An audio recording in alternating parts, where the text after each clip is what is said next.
Good day, everyone. We are the Week 8 presenters, and we'll discuss the divisible and indivisible obligations as well as obligations with a penal clause.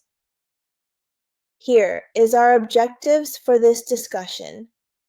First is to introduce the concepts of divisible and indivisible obligations, as well as obligations with a penal clause. Also to discuss the effects and remedies of the parties. Lastly, to effectively tackle each and every article within the said topic. Now please do allow me to introduce my team. First we have Mr. Abdulatif Joharto, followed by Mr. Nepomuceno Tyrone Andre, and yours truly, Gavino Adrian. So without further ado, let's start the discussion. The different kinds of obligations under Section 5, divisible and indivisible obligations. Based on Article 1, 2, 2, 3, the divisibility and indivisibility of the things that are the object of obligations in which there is only one debtor and only one creditor does not alter or modify the provisions of Chapter 2 of this title. Oibori. This simply means that whether an obligation is divisible or indivisible doesn't change the basic rules of how an obligation works between a single debtor and a single creditor. Next is the test for distinction. It says here that in determining whether an obligation is divisible or not, the controlling circumstance is not the possibility of partial prestation, but the purpose of the obligation or the intention of the parties. This means that when we decide if an obligation can be fulfilled in parts, we don't just look at whether the thing itself can be physically divided, because the true test is mainly focuses on the reason for the obligation or what the parties intended when they entered into the contract. However, if the object is not physically divisible or the service is not susceptible of partial performance, the obligation is always indivisible, the intention of the parties to the contrary notwithstanding. This rule is absolute. An obligation is presumed indivisible where there is only one creditor and only one debtor. Next is the divisible obligations. It refers to the object of which in its delivery or performance is capable of partial fulfillment, meaning the prestation, what's being given or done, can be physically or conceptually divided into smaller parts. The nature of the thing or the service itself determines whether it's divisible. This concept is important because it dictates how a debt or an obligation can be paid or fulfilled. Example of divisible obligation. An obligation to pay a debt of $1,000 in 2 installments of $500 each is a divisible obligation. Why? Because in this case, the payment of debt is capable of partial fulfillment. In contrast, an example of indivisible obligation is that an obligation to sing a song is indivisible. You can't sing half a song and consider the obligation fulfilled. Next are the kinds of divisions. First is qualitative division. This is based on quality, not on number or quantity of the things which are the object of the obligation. Instead of splitting something into equal numerical parts, you divide it based on the inherent nature or attributes of the things being divided. Basically, the value might not be exactly equal, but the division is based on the type of items. Example, A and B are heirs of C. They agreed to divide their inheritances as follows. A house and lot and home appliances, and to B, a rice field, a car, and 10,000 pesos cash. Second is quantitative division. Unlike qualitative, this is based on quantity rather than on quality. This is the most common type of division, where the goal is to split something into equal or measurable parts. This is also a division based on a numerical value. Example. In the preceding example, if the inheritance consists of only of a rice field, its partition by metes and bounds into 2 equal parts is a quantitative division. Lastly, the ideal and intellectual division 1, which exists only in the minds of the parties, While the item itself can't be physically split, the ownership is divided into shares or percentages. Their division is a mental or legal concept of ownership, not a physical one. Example: suppose the car and the rice field, in the first example, were inherited by both A and B. As co-owners, their 1/2 shares in the car are not separable in a material way, but only mentally. Good day, everyone. I'm Abdullatip. Joharto and I will be reporting about indivisible obligations in accordance with Article 1225 of the Civil Code. This is under our business law topic and is also tied to methods of research in business. Why is this topic important? Such is because in business, transactions, contracts, and agreements, all obligations are to be fulfilled. They are not obeyed in literal terms, and the whole object of the treaty is to be defeated. By studying these indivisible duties, we can understand better how contracts should be insulated, and fairness between the parties remained. Next, a debt is indivisible when it cannot be paid by parts without being altered in its nature. For example, if I promise to convey a house to you, I can't do it by delivering half of the house because the whole point of the obligation is entirely to destroy it. There are two main points here. First, an obligation is indivisible if the object is a determinate thing, or if the prestation cannot be divided. Second, even if the object is divisible, like money, it may still be treated as indivisible if the law or the parties require full performance. So the rule here is so simple. Indivisible obligations must be performed in whole. Dapat buo siya. If you only comply partially, that is already considered a breach. Now let's look at practical applications. Indivisible obligations usually arise in three ways. 1. By nature. Some things or acts are naturally indivisible.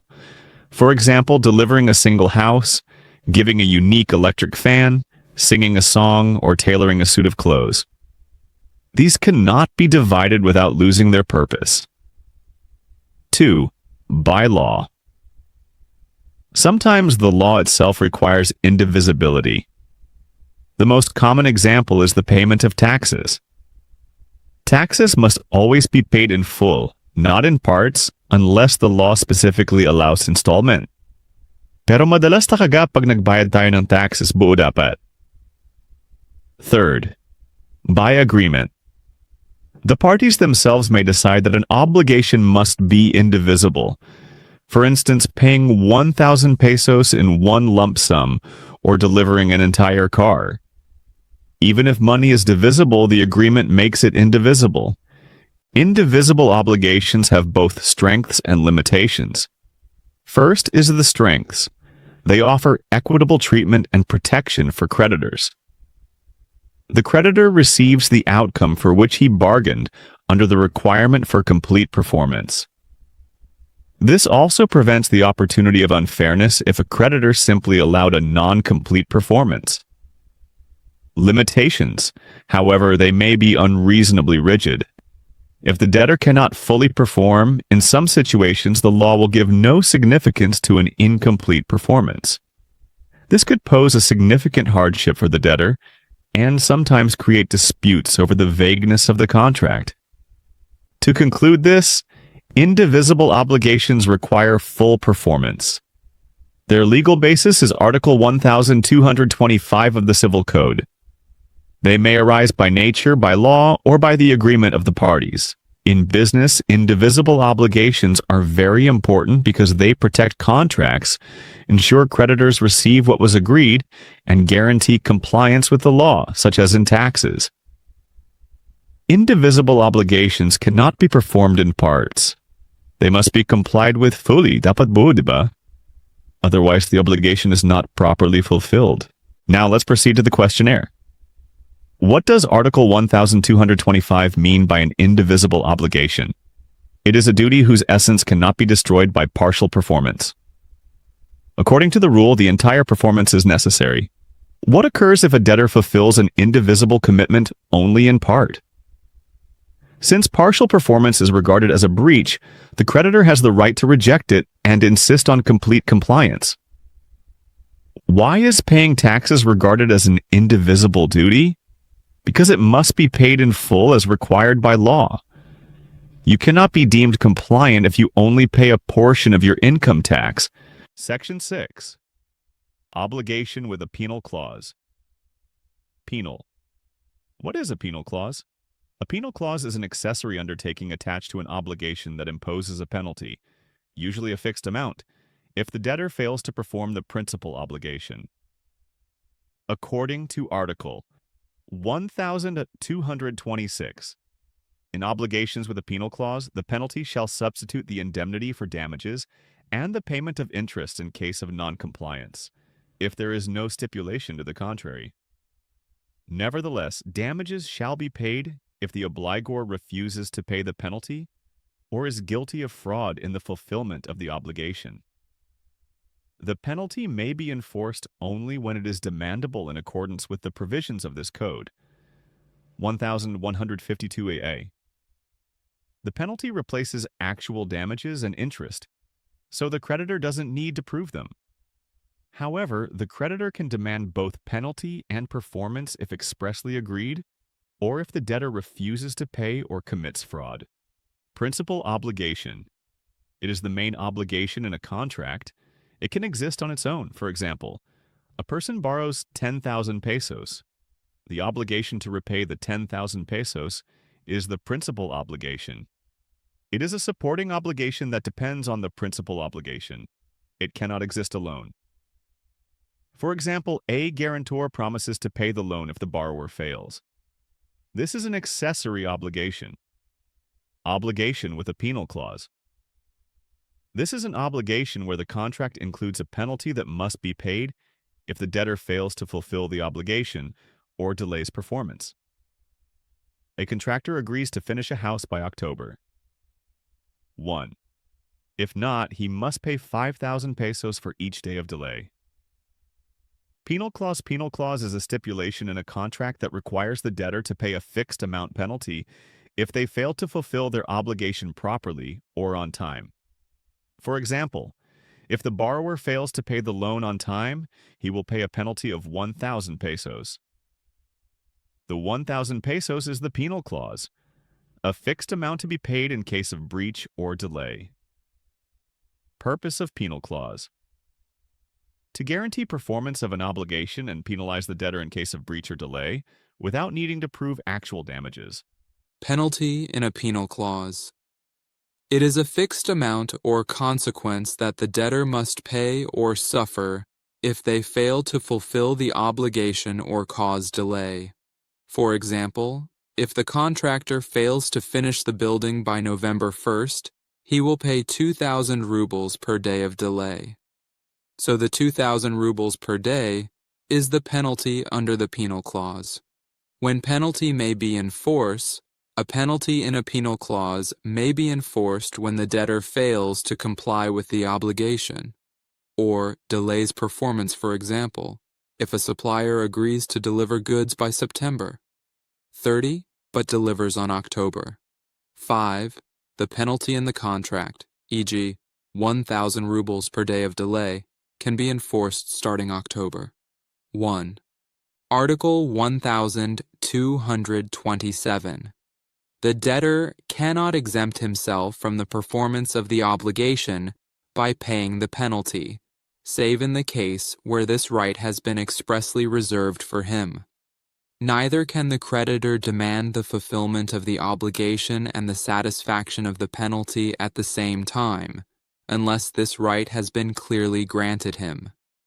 However, if after the creditor has decided to require the fulfillment of the obligation, the performance thereof should become impossible without his fault, the penalty may be enforced. 1153A. Creditors cannot claim more than the penalty unless they prove the debtor acted in bad faith. Example: Anna agrees to deliver 100 chairs to Ben by September 10th. They include a penal clause, 10,000 pesos if she fails to deliver on time. Anna delivers the chairs 10 days late and Ben loses 30,000 pesos worth of sales. So the result, Ben can only claim the 10,000 rubles penalty, not the 30,000 pesos actual loss, because there was no fraud. Article 1228. Proof of actual damages suffered by the creditor is not necessary in order that the penalty may be demanded. Penalty demandable without proof of actual damages. In an obligation with a penal clause, all that the creditor has to prove to enforce the penalty is the violation of the obligation by the debtor. It is not necessary to adduce evidence to prove losses and damages suffered by the creditor or the extent of the same. Indeed, one of the reasons of fixing the penalty is to avoid such necessity and other difficulties involved in litigations. If the principal obligation is void, the penal clause is also void. But if only the penal clause is void, the main obligation remains valid.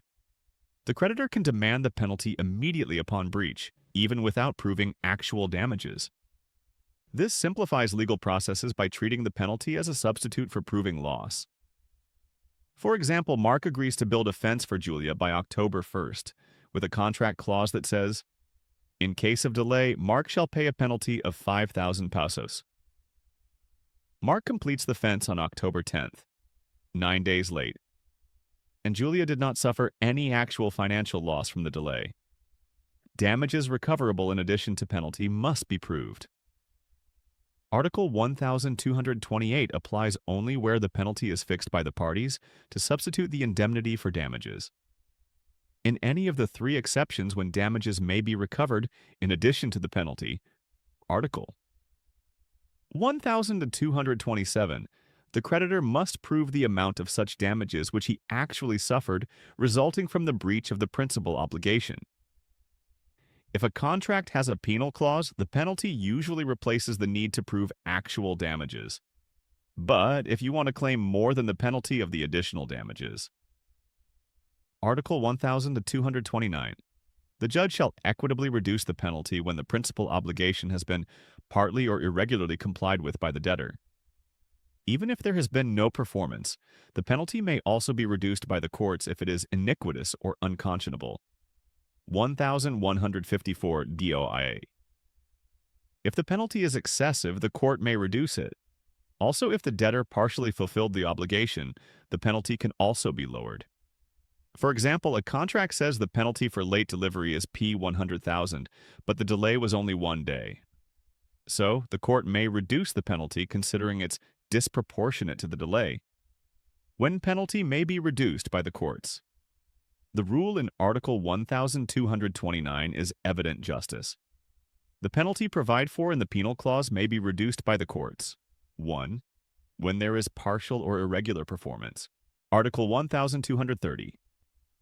The nullity of the penal clause does not carry with it that of the principal obligation. The nullity of the principal obligation carries with it that of the penal clause. 1155. Effective nullity of the penal clause. The general principle that the accessory follows the principal and not vice versa is illustrated in the above article. If only the penal clause is void, the principal obligation remains valid and demandable. The penal clause is just disregarded. The injured party may recover indemnity for damages in case of non-performance of the obligation, as if no penalty had been stipulated. See Article 1170. A penal clause is generally indivisible.